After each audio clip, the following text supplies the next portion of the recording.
cambió la forma de vivir de muchos chilenos.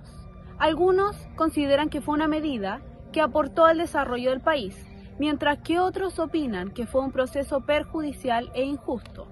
¿Qué fue la reforma agraria? ¿Qué tuvo que ver Cuba en este proceso chileno? Lo veremos en el siguiente reportaje hecho por Sebastián Barría y Daniela Borges. Luego del término de la Segunda Guerra Mundial, en 1945, el mundo enfrentaba una fuerte tensión entre dos potencias mundiales de sectores políticos opuestos. Estados Unidos y la Unión Soviética se enfrentaron indirectamente en lo que se denominó como Guerra Fría, y sus diferencias se expresaron en conflictos más bien locales, como fue la Guerra de Vietnam, la Guerra de Corea y la Revolución Cubana, entre otros. Pero, ¿qué fue la Revolución Cubana? ¿Cuál fue el efecto de esta contienda para el desarrollo de América Latina y nuestro país? Luego de la caída del régimen dictatorial de Fulgencio Batista y varios intentos de Estados Unidos por detener este movimiento, Fidel Castro encabeza lo que se denominó como Revolución Cubana, que triunfó oficialmente el 1 de enero del año 1959. Esta fue la primera revolución comunista en América y atrajo la atención de varios países del continente, pero a la vez dividió los partidos de izquierda, ya que algunos no estaban de acuerdo con las vías violentas que se tomaron para llevar a cabo esta revolución. Tras el éxito de la Revolución Cubana, el fantasma del comunismo empezó a rondar alrededor de Latinoamérica, llegando hasta la Casa Blanca, por lo que la administración de John Kennedy se vio obligada a tomar acción. Estados Unidos decidió apoyar económicamente a América Latina, y con ese objetivo se originó la Alianza para el Progreso un 13 de marzo del año 1961, para implementar políticas públicas que permitieran la disminución de la pobreza con el fin de evitar que ocurriera otra revolución cubana en el continente.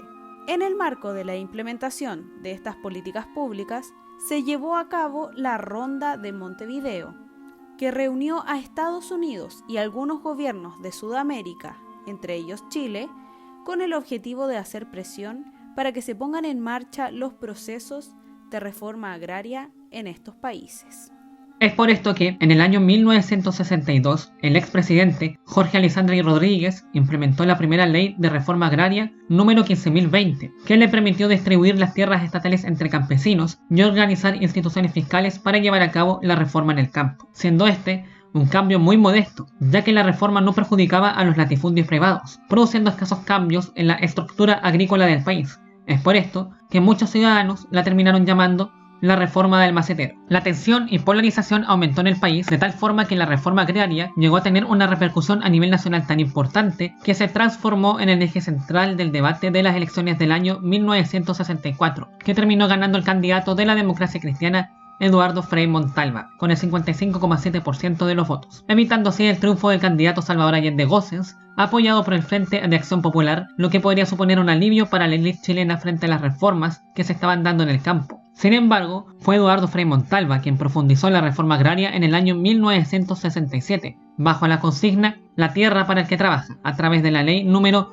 16.625, que permitió la sindicalización campesina y la distribución de la tierra. El golpe más duro para la aristocracia chilena se dio el 28 de julio del mismo año, cuando Frei firmó la ley 16.440, que permitió dar origen a un proceso de transformación de las estructuras agrarias existentes, permitiendo la eliminación del latifundio y el inquilinaje.